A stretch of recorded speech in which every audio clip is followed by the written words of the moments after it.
where I feel that I have not done enough to warn people in the city about what they're friggin' planning to do and the threat that Portland is under.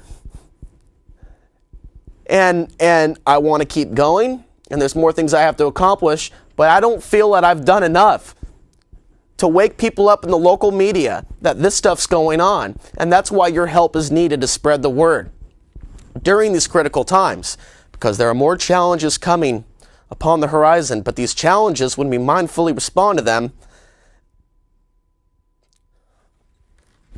they make us stronger. I have emotion. I have feeling. I am not shut down, and I can feel what's taking place in my body. And I've seen a lot of things come to fruition, things I dreamt about when I was a young man. And there are other things that have yet to come to fruition. But by remembering who we are, what we are, and maintaining that connection with the source, I do believe we can walk through that fire, that blazing fire that seems to be surrounding us at this time. But you have to believe in that power and that light for it to become a reality. If you say words like the chemtrails are killing me, if you say or utter such nonsense such as, Alex, I love the show, I hope to be in the same FEMA camp as you, I pray that you understand, for those that don't, how dark it is to dabble in such thinking. Okay, with that, let's go ahead and take this phone call. Bill, go ahead and let him through. And then after this, we're going to be playing track 6 on the DVD player. And we're going to start talking about North Korea and the attack on South Korea. But it's also coming out other reports that South Korea actually started it. And all this is taking place as the United States and South Korea have a massive naval war game drill right outside North Korea. So before we get into that, let's go ahead and talk to this caller. Hello. Hello. Good evening. Do we have a caller? Can you hear me? Yes, I can. Thanks for calling in. Hi. I just came in towards the end of Andre's conversation with you. Mm-hmm. Was he? I don't have much money, but what he was talking about was buying silver instead of gold. And I think that's a lot, much more strategic, because a lot of people can't afford gold. Right. Silver actually has practical applications as well. The Pilgrims, when they came over here on the Oregon Trail, they would put silver dollars in the milk. This is before milk was pasteurized, of course. It was raw milk, and it wouldn't spoil. And silver can be melted down into other things. I've also heard it could be melted down into bullets. Maybe we'll have some zombie werewolves one day. Who knows? But I think silver is much more practical, and I'm going to be looking into more of that myself. Yeah, I mean, because I was looking at gold when it was $800 or $900, and I thought, wow, this is the time to get it. But what is it now? It's about $1,400 right now. But this is just the start. It's going to shoot up well beyond $2,500, according to those that are well versed in the politics of gold. Right, and even back then it was way too much for me. I thought, well, I don't have $900 to spare just to store it. Most of us don't. Yeah, so I guess silver's the answer then. I have to say, the ultimate asset in a survival situation is community. We can all have our own food supply and our own little diversified portfolio. But unless there are people that we're connected with, where we have an agreement, where this event happens, there's a family plan or a plan amongst friends. You may not like your neighbors. They may not like you. I like to get to know my neighbors, but because of who I am, the things I speak of, unless they're on this level, they choose to decline any friendship of any type because, sometimes there's judgments. But what I do in my own life is seek out those individuals that are on the level, that are open, that are loving, that also see these things coming. Because in your survival plan, you want to have strong warrior of the light, men and women around you. I want them around me. We all need each other. And when you start working on those things ahead of time, we're going to be in a better space, a better place, instead of waiting for the crisis first to happen before we start mobilizing together peacefully. Okay, so, I hardly know anybody that is into this because the ones that do are too busy or... do you know if there's any community gatherings around Portland? Well, every now and then I have get-togethers, and hopefully I'll have some things coming up in the future. But I'm also very busy too with the new endeavor that I'm involved in at the Portland Preparedness Center. That's a place where people can find me at 72nd and Gleason. But I'm going to continue to ask viewers to step up to the plate and start helping out with organization and whatnot. But I'm not able to do everything right now at this point. And most of the people watching the show right now are no longer...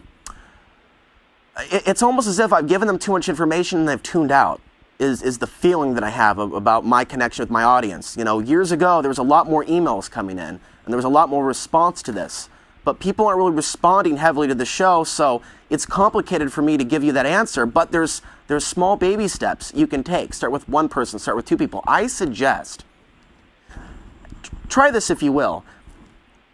Create a little flyer at a coffee shop near your house and saying, are you interested in these issues? Whether it be community gardens or preparing for economic hard times. There's a lot of people that are into the garden thing in Portland, but a lot of some of them scoff at the idea that we're going to be going through an economic crash. It's laughable to them, especially if they're big supporters of the current administration. So there's a disconnect, if you know what I'm trying to communicate here, a disconnect from the larger picture. So if you post things at coffee shops, if you engage random strangers in conversation, you'd be surprised at the results. Well, you're just right up the road from me. So is your store open? All right. 10 to 6, Monday through Saturday. Okay, great. All right. But I'm going to be gone for a couple days. I won't be back till Wednesday. Thank you for your call. We're going to move on now. Okay, thank you. And Bill, let's go ahead and play that track. Track number 6. This is North Korea shelling South Korea. We'll come back. We're short on time. Okay, cover the rest of the news going on in that region. And so the QE2 set sail. We'll next track. Didn't make any difference.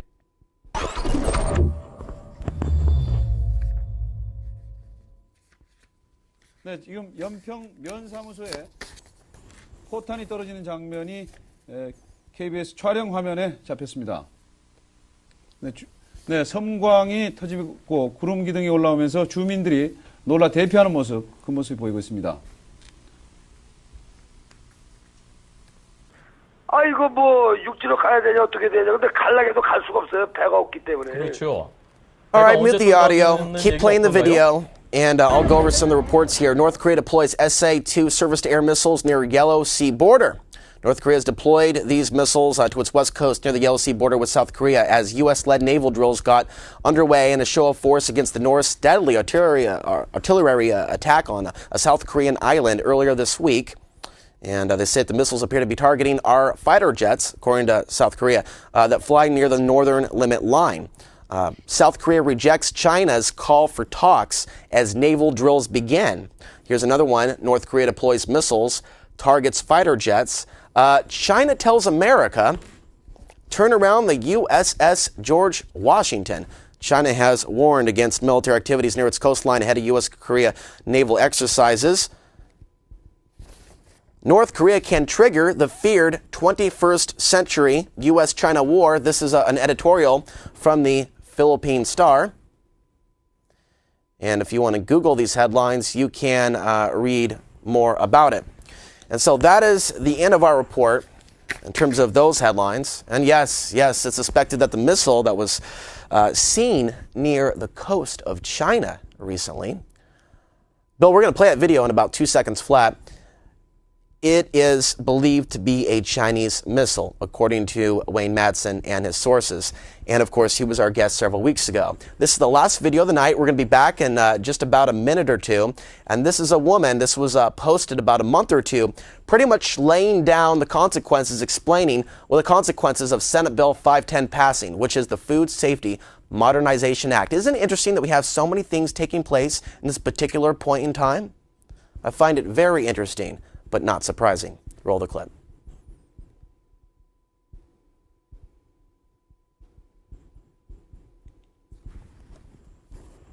If you don't know about this, please watch the link below by Dr. Rima and sign the petition immediately. I don't know what to say about this other than this truly may be one of the most heinous situations we've ever been faced with as not only Americans, but human beings on the planet. This bill, literally, under the ironic guise of the Food Regulatory and Safety Bill, takes away your right as a human being to grow your own food. That's right. It makes it illegal.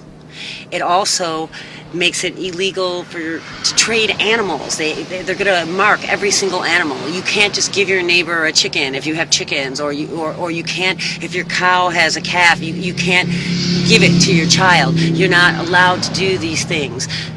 Okay, let's just go back to the food. Throughout history, people survived by growing their own food. Now we've evolved, supposedly, into this country of greatness and world of greatness and bounty, even though so many people are starving. But right here in America, what's going on? We're dealing with big agricorp. They own all the food, okay? Huge agricultural corporations such as Monsanto and others own all the food. And this bill gives them the legal right to own all the food. First of all, they've slowly been gaining that right because they've been positioning the small farmer out, right? They can't keep up with all the money. They can't keep up with the competition. You know how it goes. It's going on all over America to our own demise. So here it is going on with the food, and here's the law that will support their right to put small farmers out of business. Senate Bill 510. Even though more and more Americans that we're going to are continue to follow. This is something that we're going to continue to look at as time goes on. Now, in conclusion, you can contact me at 503-252-2525, 503-252-2525. For those that have not seen the show before, you can go to alexansary.net, that's my website, and view the shows that I've been producing over the course of the last 5 to 6 years. I am open to doing meetups, to doing get-togethers, but it requires active participation on the audience to do several things. A, find a telephone.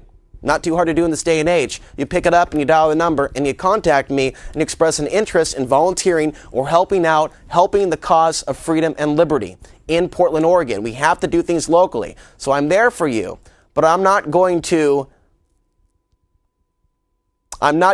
beg you, because I understand that free will dictates all. And we have the free will to do what we would like to do with this information.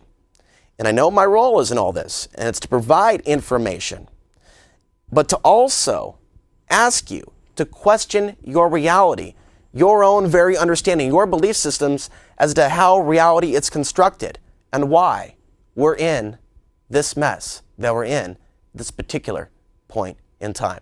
The most historic time, I believe, in the history of the human species. Bill, let's go ahead and leave tonight with track number 4, Don't Touch My Junk, and we will be back next week. Until then, I'm Alex Hansen reminding you, the path to the ultimate truth still starts within. Good night.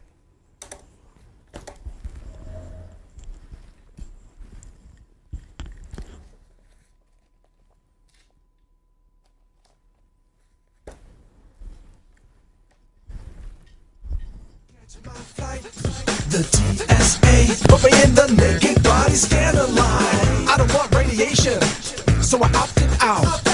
But when they grabbed my man junk, I couldn't help myself. I had to shout, I had to get my message out. I said, don't touch my junk, don't touch my junk. I'll have you arrested if you touch my junk. So don't touch my junk, save your lovely lady love.